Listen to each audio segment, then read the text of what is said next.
আসসালামু আলাইকুম প্রিয় শিক্ষার্থী বন্ধুরা, কেমন আছো তোমরা? আশা করি ভালো। ইতিমধ্যে এসএসসি ও সমমান পরীক্ষা শেষ হয়েছে। তোমার পরীক্ষা কেমন হয়েছে অবশ্যই কমেন্টস করে জানিয়ে যাবা। আর এই ভিডিওর মাধ্যমে তোমাদেরকে জানাবো এসএসসি রেজাল্ট দেওয়ার পর দেখা যাবে অনেক শিক্ষার্থী কিন্তু ফেল করবে। তারা চাচ্ছে ফেল করার পর যেন তাদেরকে কলেজে ভর্তি হওয়ার সুযোগ দেয় শিক্ষা বোর্ড। ইতিমধ্যে তোমরা কিন্তু কর্মসূচি ঘোষণা করেছো। কারণ দেখা যাচ্ছে কোনো শিক্ষার্থী যদি ফেল করে পরের বছর কিন্তু সেই শিক্ষার্থী পরীক্ষা দেওয়ার সুযোগ থাকে না। তাদের মন মানসিকতা ভেঙে যায় যে আর পরীক্ষা দেব না।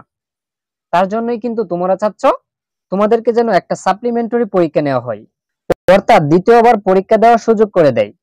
দেখো, এসএসসি তে ফেল করেও ভর্তির সুযোগ চান পরীক্ষার্থীরা। কর্মসূচি ঘোষণা ইতিমধ্যে কিন্তু অনেক শিক্ষার্থী কর্মসূচি ঘোষণা করেছে।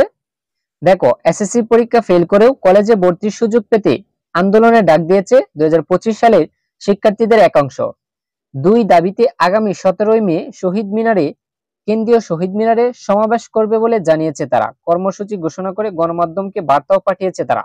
দেখো, ঢাকার একটি স্কুলের এসএসসি পরীক্ষার্থী মোহাম্মদ রাব্বি আহমেদ দ্য ডেইলি ক্যাম্পাসকে বলেন, কমপক্ষে 3 বিষয়ে অকৃতকার্য হওয়া শিক্ষার্থীকে কলেজে ভর্তির সুযোগ দেওয়া হোক, পাশাপাশি সিকিউ এবং এমসিকিউ মিলিয়ে পাস সহ সাপ্লিমেন্টারি এক্সাম সিস্টেম চালু করা হোক। অনেক শিক্ষার্থী চাচ্ছ সাপ্লিমেন্টারি এক্সাম সিস্টেম চালু করা হোক। দেখা যাচ্ছে অনেক শিক্ষার্থী 1-2 বিষয়ের জন্য ফেল করে তারপর কিন্তু তিনি কলেজে ভর্তি হওয়ার সুযোগ পায় না। ইতিমধ্যে 17 তারিখ তোমরা আন্দোলনের ডাক দিয়েছো। কে কে আন্দোলনে যোগ দিবা অবশ্যই কমেন্টস করে জানিয়ে যাওয়া। আর এরকম যারা ইম্পর্টেন্ট নিউজ পেতে চাও অবশ্যই চ্যানেলটিকে সাবস্ক্রাইব করে সাথেই থাকো।